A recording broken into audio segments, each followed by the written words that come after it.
guys? Was I that mean? Well, I guess you learned your lesson. Okay. Well, thank you guys. I'm so glad you guys are all here. Welcome, especially welcome to any first-time guests we might have with us today. Guys, today, God is God, and that's important to know, okay? I know many of you come in here, some with just kind of normal everyday life. Some of you come in with tragic news. Some of you come in with great news, but we all come today knowing that God is God, and that's really important. It's really, really important, God above all. So last week, I actually write my sermons a few weeks out. Okay, I like to stay above them like that. I don't like to be writing a sermon like the Friday or the Saturday before I have to actually preach it. It doesn't have time to kind of like percolate. You know what I mean? I don't like that. So I really try to write my sermons out. But the sermon that I wrote a couple weeks out for today was just no good. It just wasn't and I was kind of avoiding it and just thinking, well, it'll come together. But the more I thought about it, it just wasn't right. And I think it's because God had something else he wanted to say. So I did something that I haven't done in a while. I actually wrote a sermon yesterday that I'm going to bring before you today. So I'm a little bit off my game in that way, but we're going to have some fun. Okay. So I have a couple questions that might sound weird, but you'll understand why in here in a second. How many of you are like risk takers? Any known risk takers? Go ahead and raise them up high. Okay. Now, second question. How many of you think it's wrong to sue the church? Of you risk takers. Go ahead and raise your hand. Of the risk takers. Okay. Who thinks it's wrong to sue the church? Denton, can I have you come on up here, buddy? Let's give Denton a hand as he comes on up here. We got stairs over here for you. That last question of whether or not it's right or wrong to sue the church will make a whole lot more sense here in just a moment. This is what's called the Cold Steel big bore blowgun here. And here, why don't you take that? Hang on. Yeah, okay, there you go. You hold on to that. That'll fit just fine. And what I'd like to do today is have a little bit of a demonstration here. Okay, this is something that I have had. Come on over here. Why don't you stand over here? This is something that I have had in my life since college. I've been shooting blowguns since college, so I'm actually pretty good at this. Okay, so here's what I'm going to do. But to prove to you that I know what I'm doing here, I'm going to show you some practice shots, just to give you a little bit of calm at ease. Okay, so this Kleenex box is like your head, okay? So just putting that there, and we're going to put this up on here, and I'm going to actually step out into the audience right over there and give you all a bit of a display here of my blowgun prowess. Did I say that right? Okay. All right. I'm going to come stand next to you. Is that okay? All right. How you doing, Den? You okay? Oh, come on. You're fine. Okay. All right. You okay? You comfortable? All right. Here we go. Ready? Y'all ready? At home, you ready? All right, here we go.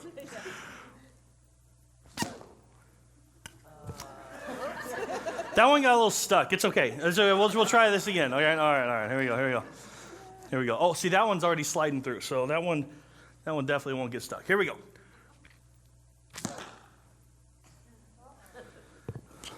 One more try. Third time's the charm. Like I told you, I actually didn't come up with the sermon till last night, so I didn't have a whole lot of time to practice. So the animals are safe. Okay, here we go. Well, okay, you know what? I think that's good. I've kind of that was dead on. I just have to aim a little bit higher. We're just going to move on with this. Yeah. So here's what I'm going to have you stand right there, as far as you can, up against the edge right there. And you should probably wear these. There's some safety goggles there. And for obvious reasons, I'm not going to use the sharp ones. I have these blunts here that I'm going to. How you doing? You okay? My palms are a little sweaty. I'm sure it'll be fine. Okay, so why don't you put those on? Why do you see out of these things? I haven't washed them in a while. All right, so why don't you put that on top so you're nice and comfortable, okay? You okay? Okay. You guys okay? We're all okay? All right, here we go. I'm going to, again, this needs to be a challenge a little bit here. Can you move your hand there and just let it sit? There we go. All right. You know, I really like to shoot with a bit of music. Hey, Kevin, Mr. Sound Guy, there's a song by the Dixie Chicks called "Hole in the Head." Do you have that on our normal playlist? No? I'll just sing it to myself. Okay. Hole in my head, hole in my head. Are you okay? We doing all right? Okay, here we go. Why don't you give me a 3, 2, 1 countdown, guys? 3, 2, 1. Hey! Thank you. Yeah, that's it. All right, good. I was about to ask you, like, at any point did you actually feel like you were at any risk or anything like that? No, I was obviously hamming it up a little bit. But did you ever at any point kind of feel a little bit uncomfortable? Yeah? At what point? Was it? Yeah, right just as you aimed. Just right as I aimed. Suddenly the thing was loaded and pointed at you. Yeah, that's all right. How many of you actually, before I aimed at himself, you were actually feeling a little bit nervous and not really happy with what's going on? All the elders' hands went up, okay? Yep. Not surprised, don't worry. Okay, well, we're fine. No one got hurt. Let's give him a hand. Let's give him a hand. Thanks, buddy. Well done. You know, the thing about comfort zones is that we all know, like, we all know kind of where our comfort zone lies. And sometimes it's kind of hard to know when you're in it, but you definitely know when you're out it, right? You definitely know when you've stepped out of your comfort zone. You definitely know when you've stepped out into a place of risk. You know deep down, I'm not okay right now, right? I'd rather go back. I'd rather where I am now is not where I necessarily want to be. I want to go back to that place where I'm comfortable, where I'm okay, where things make sense, you know, where things kind of, I have a little bit of control over what's happening in my life, and that makes me feel, I mean, for me, I don't know, maybe you guys don't need that sense of control in your life, but I do, to kind of feel comfortable in life, is that we all know when we've stepped out of the comfort zone. Now, we've been in a prayer series now for a couple of weeks.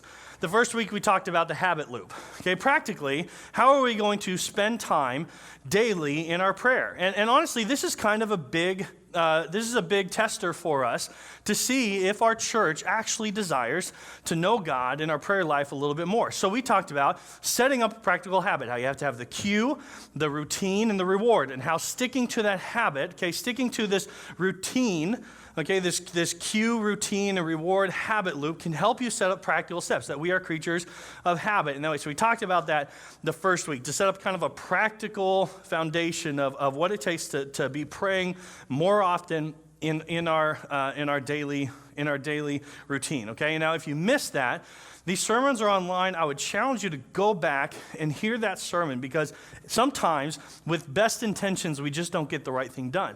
And so there was a really practical sermon to help you set that up.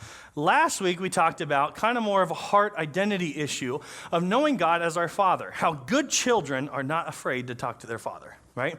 Good children bring their mistakes to their father because they know they'll be treated with fairness and with love. Good children know that they want to bring their joys and their sorrows to their father. They want their dads to be involved in their lives in that way. And so we talked about that when we come before God, we need to come before him as children, knowing that he is a good father. And then we kind of looked at the Lord's Prayer and how that perspective gives us more insight into the Lord's Prayer. And today, we're going to be talking about how God is pleased with prayers that do not make requests for comfort and security, but risk.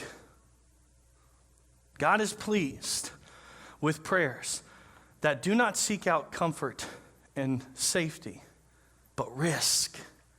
And I'll show that to you in God's word today. But before we get into his word, as always, we're going to pray. Let's pray. Well, Father, I come before you today, thankful that you are good. Thankful that you love us.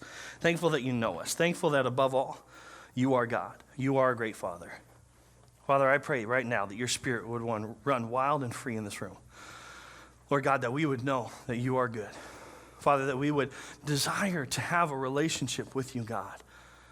And I pray that you would expose ourselves to us a bit today, that you would help us to see where we have sought after comfort and safety when we should be seeking you out, Father. I pray that my words would be taken away and just what comes out of my mouth would be from you, God. If I'm missing something, put it in. If I'm going to say something you don't want to be said, take it away, Father. I pray that you would be glorified in this room today. Jesus, thank you for the cross and for what it means in our lives. It's in your name we pray. Amen. Now, as I mentioned before, we all kind of have a good idea of where our comfort zone lies, and most of the time, we know that is our comfort zone because we've stepped out into a place of risk. It kind of looks like this, okay? So let's say this circle right here is your comfort zone, okay? Now, when you step out into this area, you're stepping out into a place of risk, right? And the further you step out, the further or the greater the risk seems to be, right? And the further you step out again, the more risk you're going to have to take, because otherwise, if it wasn't risky, it would be in your comfort zone, right? Does that make sense? So the further we are, the higher the risk is. Now, in the church, we have a different faith than risk. We have a different word than risk, don't we? And I just said it on accident. What is that word? We live by faith, right? We live by faith, okay? And quite often, and you've heard me talk about this before, that God wants you to step out of your comfort zone, and typically it's not really a step of faith unless you're uncomfortable, right? Yeah, and there's a scripture in Hebrews 11:1. You don't have to flip over there; it'll be on the screen behind us. It says it real clearly. Faith is confidence in what we hope for, and assurance about what we do not see. Okay, faith is confidence in what we hope for.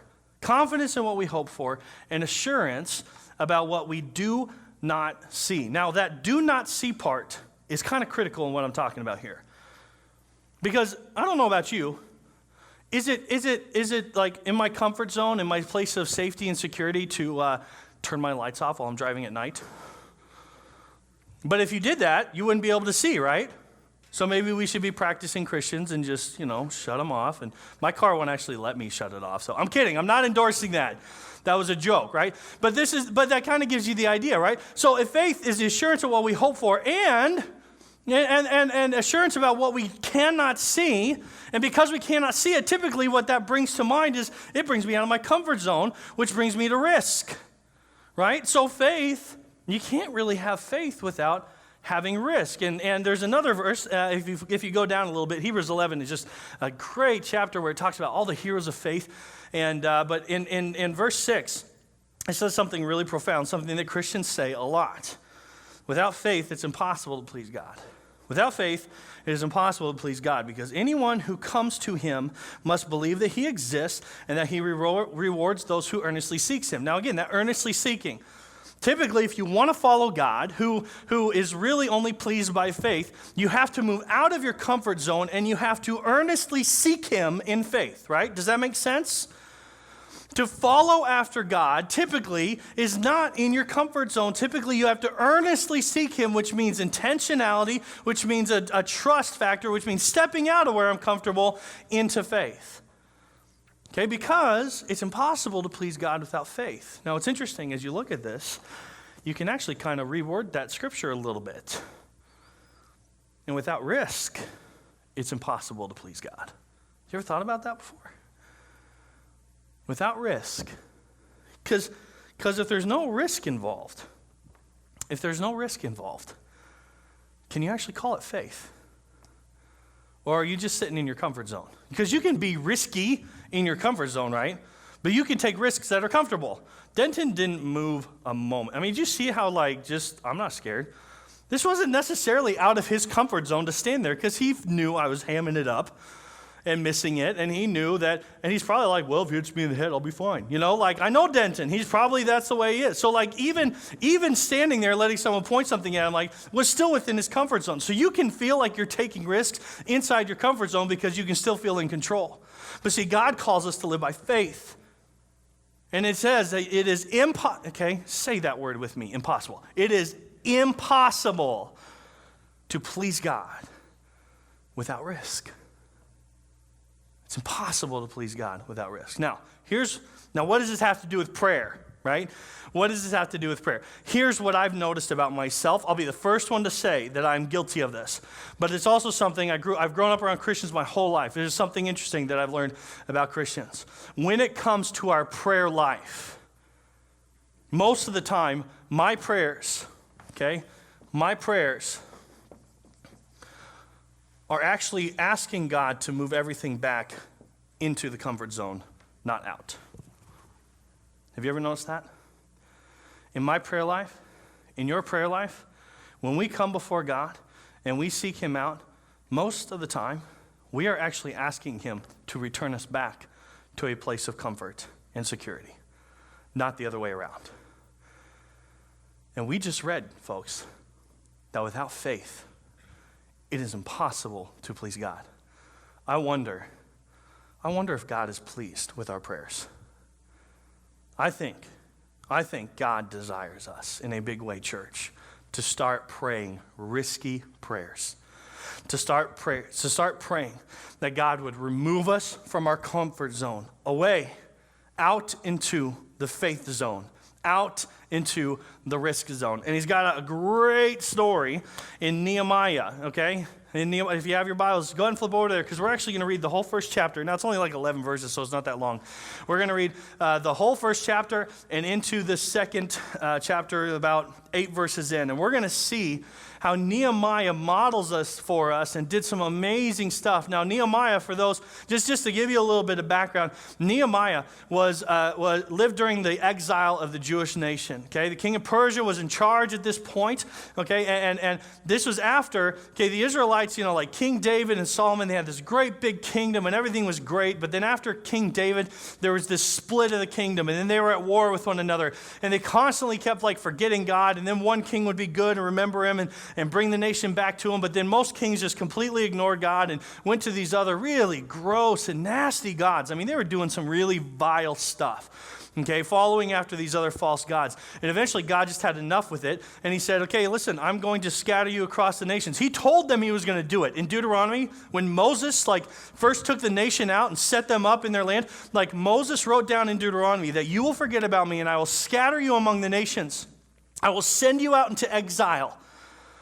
And we talked about this 3 or 4 weeks back, but if you call on my name, right? If you call and repent and seek after me, you will be found by me and I'll bring you home, right? That Jeremiah 29 verse that everyone loves so much. Okay, so this is where Nehemiah is. He's in the midst of the exile. Okay, he's been sent out and he's living as a slave among the other nations, and particularly the Persian nation here. So Nehemiah 1, starting verse 1, it says, the words of Nehemiah, son of Hakal. I practiced this so much last night, guys, but like I said, I didn't have my normal practice time, so I'm a little bit behind on some of this. Hakaliah. Sure, we'll say that. In the month of Kislev, in the 20th year, while I was in the citadel of Susa, Hanani, one of my brothers, came from Judah with some other men. And I questioned them about the Jewish remnant that had survived the exile, and also about Jerusalem. And they said to me, those who survived the exile are back in the province, are in great trouble and disgrace. The wall of Jerusalem is broken down, and its gates have been burned with fire. Now, we don't understand this. We don't get how important walls were. We have a different kind of security in our police force and firemen and all that stuff. Like we have a different way of maintaining order and peace. But back in Nehemiah's day, walls are very important for safety. Walls were very important for security. It allowed, it kept other nations from coming in and just kind of ravaging them with war. They had to get past the wall, which was a big barrier. It kept bandits on the outside, people who were thieves on the road. They couldn't get in as easily because they would guard the gates. And so walls are very, very, very important. And because they didn't have walls, they were disgraced. They were in great trouble, okay? And it says, when I heard these things, I sat down and wept. This is like Nehemiah's prayer journal, okay? When I heard these things, I sat down and I wept. And for some days I mourned, I fasted, and I prayed before the God of heaven.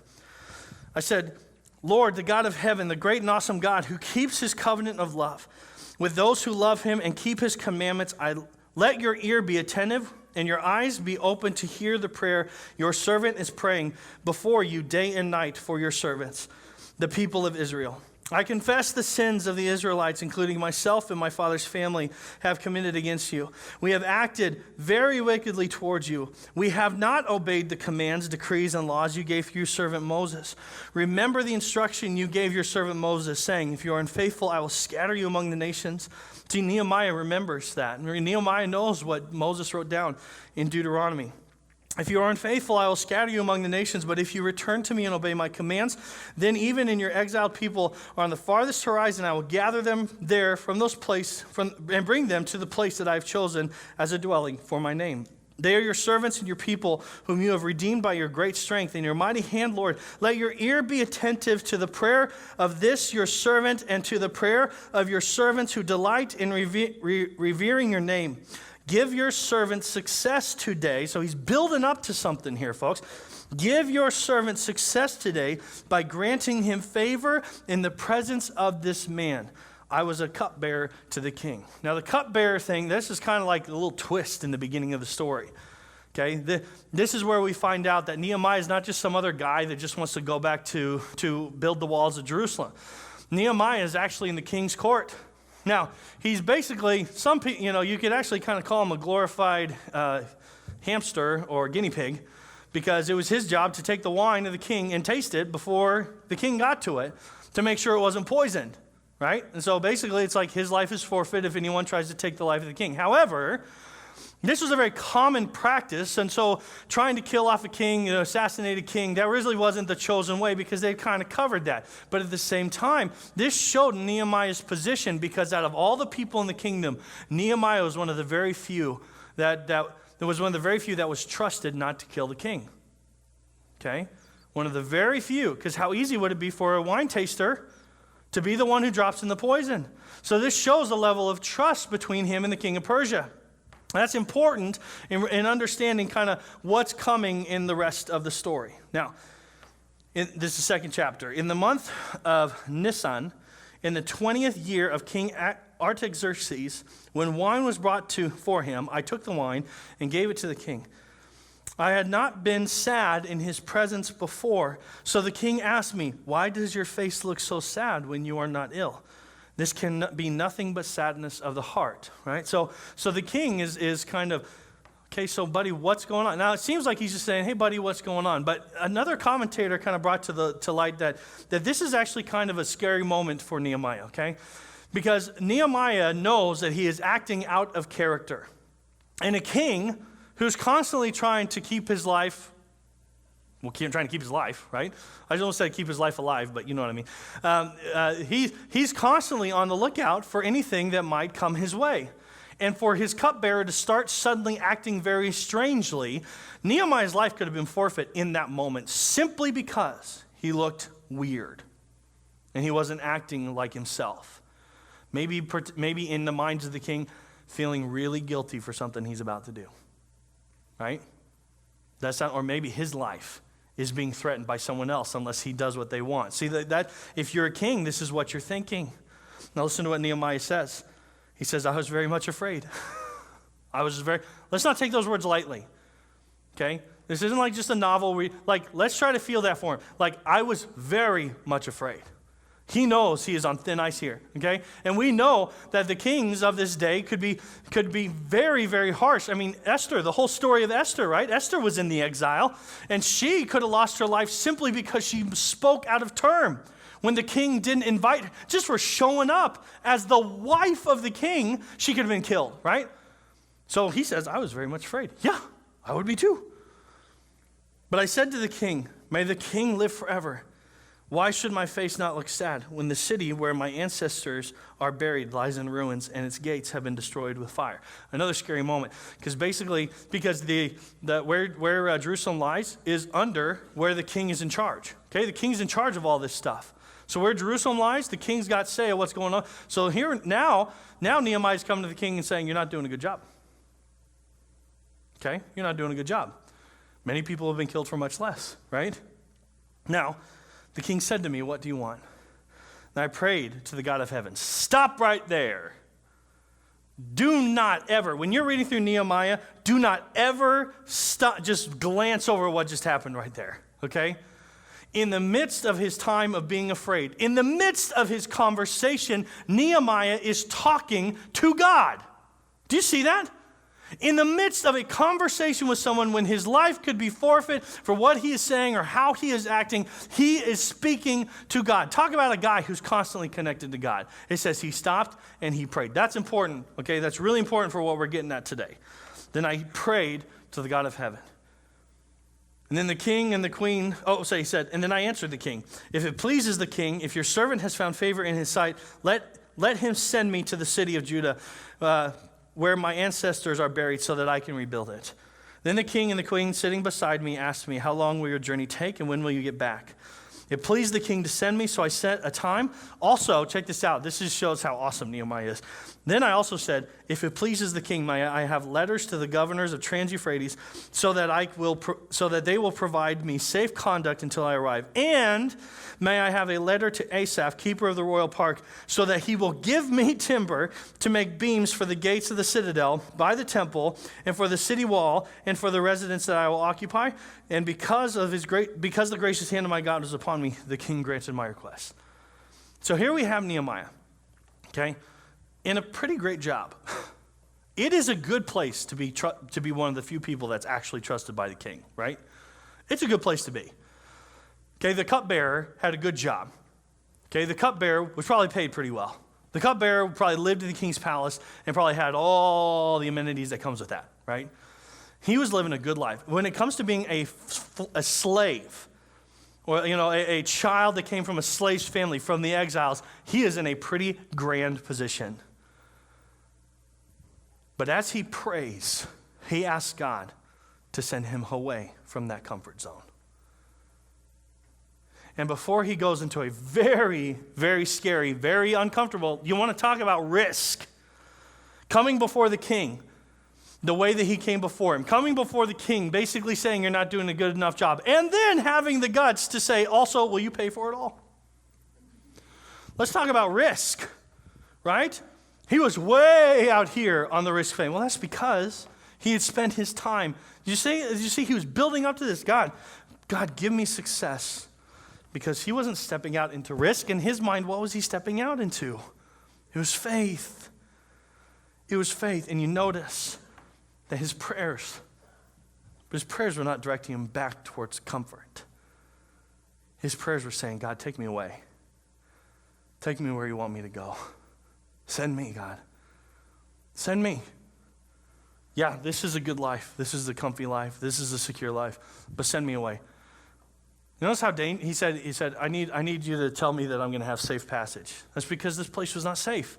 And if you go on and continue to read the story of Nehemiah, there were people attacking them. They were building the wall with one hand while holding a sword in the other hand. That's how they rebuilt this wall, because they were in danger. But I'll tell you what, Nehemiah went on as a great man of faith, and he rebuilt the walls. He rebuilt the gates. Later, someone came back, rebuilt the temple, and God used Nehemiah in an amazing way. For crying out loud, we're still talking about him thousands of years later, right? And it's because he started with prayers that directed him away from his comfort zone. Do you notice that? It started with prayers of moving me away from my comfort zone. Now, here's the deal. I know that when I start talking about comfort zones and I start bringing up people who left everything so they could go follow God, I know that there are some of you that probably have this feeling in your stomach saying, oh man, God, what are you going to say? What is the preacher trying to tell me? What are you going to call me to? I don't want to be one of those guys. One of my favorite comedians growing up as a kid, his name was Mark Lowry, okay? I loved Mark Lowry growing up. He always talked about how he was afraid of God sending him to Africa and being one of those guys wearing one of those Hawaiian shirts with a monkey on his head. He's like, I just didn't want that call. I just didn't want to have to go do that, right? And I know when the preacher starts talking about going away from comfort zones, this is in you, right? This is in you. Well, what could this mean, Jeff? What could this mean for my life? What could this mean for my family? If I actually start asking God to send me out of my comfort zone, what could that mean? That could mean a complete change of the way that I'm living. And I'm here to tell you, yeah, it could be. And yes, I am asking that of you. I am asking that of you. There are some of you right now who are running from God. You are running from God. because you want to hold on to this. Some of you who have avoided God's call because you want to stay here, because you're not willing to take this risk. But I want to give you a little bit of comfort, okay? One little bit of understanding, okay? Because not only is faith out here, not only is risk out here, but guys, do you know who else is out here? God is out here, okay? God is out here in the faith. Why do you think he's always calling you to faith? Because he wants you to join him. He wants you to be with him. God is outside where there is faith, not where there is comfort. Yeah, I mean, God is everywhere, so yeah, is God with you? Of course he is, but most of the time, God is constantly trying to call you away from your comfort into a place of faith and risk. But again, even in that, there is comfort, because check this out. There's a great verse in 2 Corinthians. I hope it's 2 Corinthians. Again, I didn't get to practice as much here. Oh, I was right. 2 Corinthians. Good. 2 Corinthians 1:3.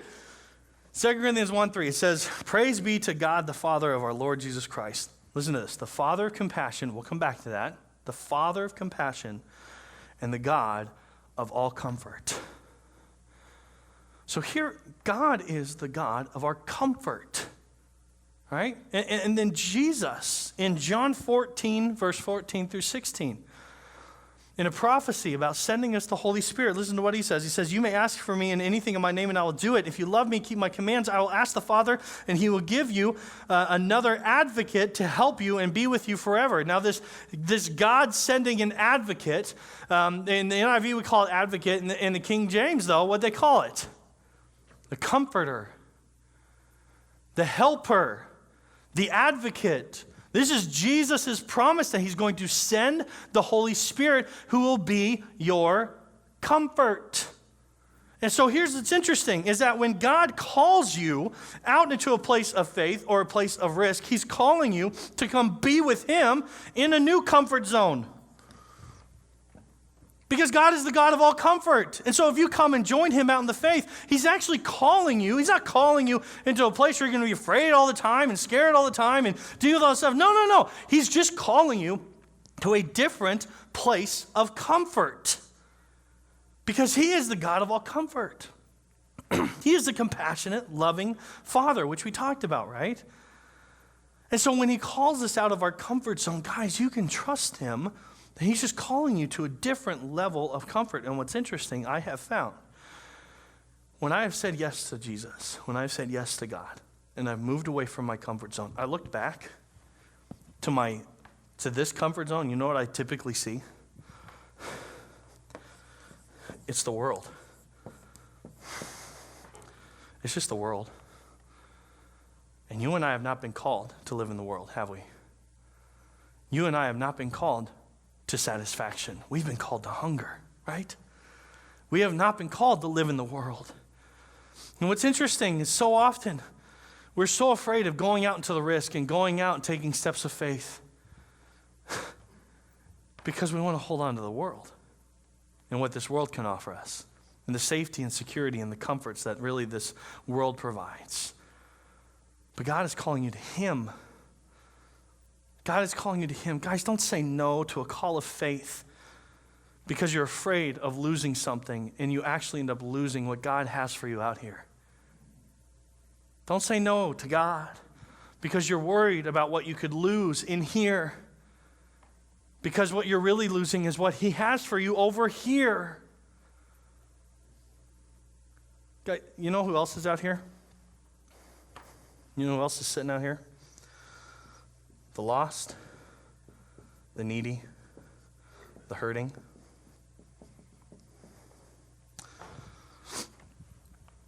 I don't know about you, but I've noticed in my comfort zone, typically the lost, the needy, the poor, the hurting aren't typically in my comfort zone. Okay? I'm a pastor, and it took me years, I'm not kidding, guys. It took me years before I was comfortable going to visit people in the hospital. Right? I'm a pastor, guys. It took me years before I was comfortable going to the homeless shelter. Okay? It took me years. I grew up in the church, folks. It took me years before I was comfortable hanging around with heathens who were cussing and drinking, smoking their cigarettes, right? It took me years before I was actually comfortable around them. But guys, this is where they are. They're not in your comfort zone. Guys, we have to start seeing the comfort zone. We have to start seeing comfort and security as our enemies. We have to start seeing comfort and security as our enemies. Now, you and I, because we follow Jesus Christ, because he took our sins up on the cross, through faith, we know that what's coming is comfort and security, right?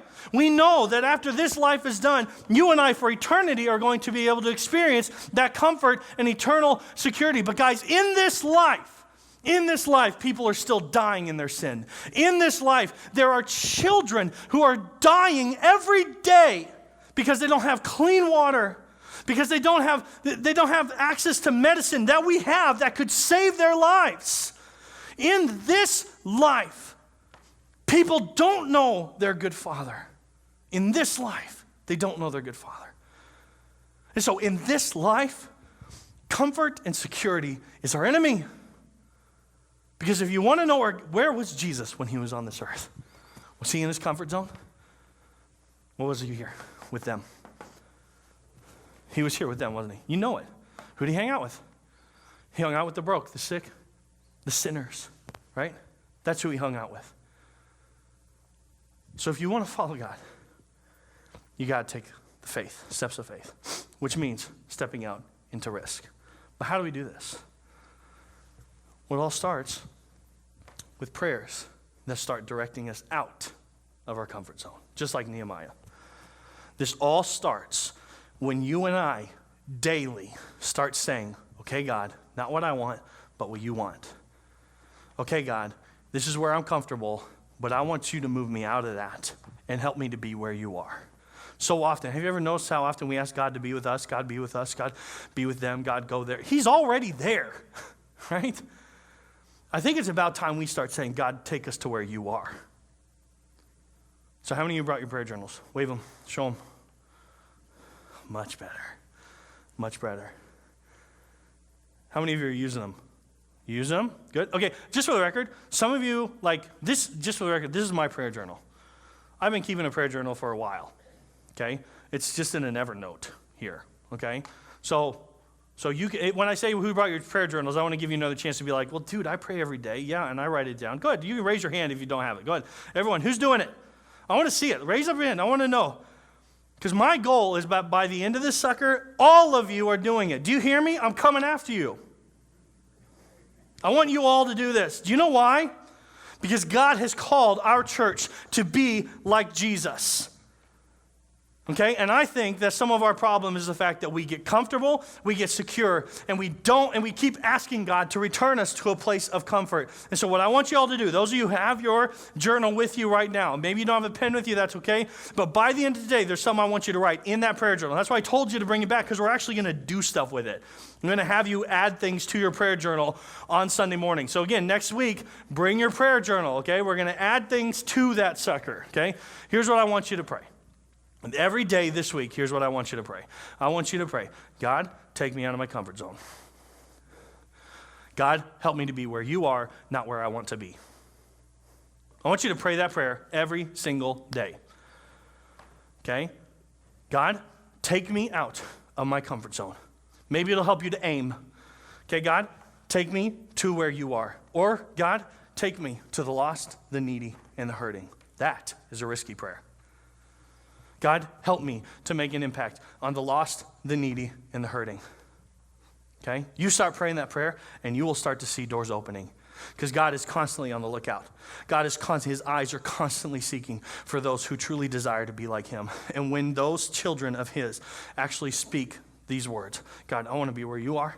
God, I want to be where the lost, the needy, and the poor are. You will start to see, miraculously, you'll start to see doors opening. Okay? So, I want you to start praying that prayer. And I also just want to throw out this challenge. And this is especially to my church people who show up consistently, okay? If you cannot pray this prayer this week, I don't want you to come back next week. Okay? Now, I want you to be at the church, so I know I shocked some of you. I don't want you to come back next week because next Sunday I'd rather you spend all day fasting and praying and begging God to break your heart for what breaks his. If you cannot, I'm serious, if you cannot pray this simple prayer, God, take me out of my comfort zone. God, take me to the poor, the lost, and the needy. God, take me to where you are, not where I want to be. If you cannot pray that prayer this week, you don't need to show up next week. You need your heart to be broken by the things that breaks God's heart. Because today, people are dying. Because today, people matter to God. And he doesn't care about a bunch of religious people who just want to come in and check off their, I did my good thing this week. He doesn't. So if you don't pray that prayer this week, next Sunday, you have a day of fasting and praying ahead of you. Do you understand? And I love you. Come back the next week. Of course, I don't want you to leave the church. That's not what I'm saying. What I'm saying is a heart condition, right? So pray this prayer this week. Okay? Now, one last thing. Something really awesome happens. Something really awesome happens when we start praying this prayer, when we start taking God on risks. Okay, so what I want you to do is I want you to take everything you've learned today and everything we learned last week about God being our good Heavenly Father and put those two things together, okay? Children who are willing to take risks because they have a good father, I actually want to show you how awesome this is and how cool this looks I got a video I want to show you.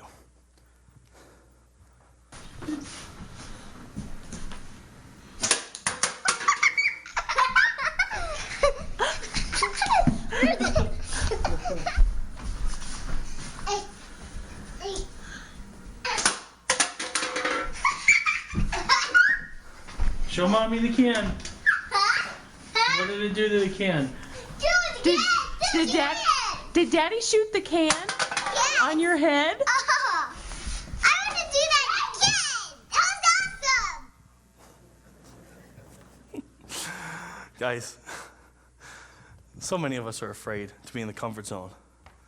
But children of a good father are unafraid to take risks. In fact, it's awesome.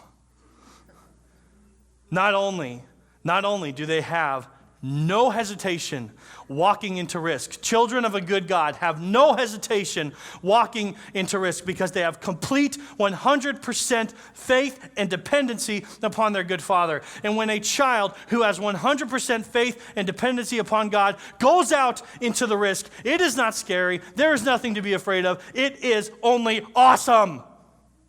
So here's why I'm telling you to pray this prayer this week.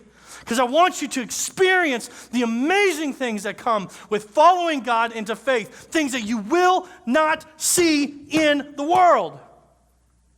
It's only going to come by walking in faith. And walking in faith starts by praying in faith. So pray in faith this week. Let's pray.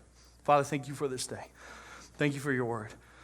Thank you for how you've shown us so clearly what it means to follow you, to walk by faith and not by sight, that what it takes to please you is faith. Wake up our church here at Hope Summit Christian Church to not be a church that wants to be comfortable, that wants security, God, but a church that is willing to step out and take risks and be with people that are risky and to be in situations that are risky, God, because God, you are there and you are going to take care of us. You are Heavenly Father and we can completely trust you. Father, if there is any person in this room today that is still hesitating, I pray that you would be the good Father that you are and remind them about how good you are, and Father, that you would coax them out of their comfort zone so that they could learn to see how great it is to follow you in faith. Jesus, thank you that you are our first example of this, that you stepped out of your comfort zone in heaven. You came down to this earth by trusting your Father, and because of it, the rest of us can be saved. Thank you for being our example in this. It's in your name we pray. Amen. All right, guys, we'll see you next week.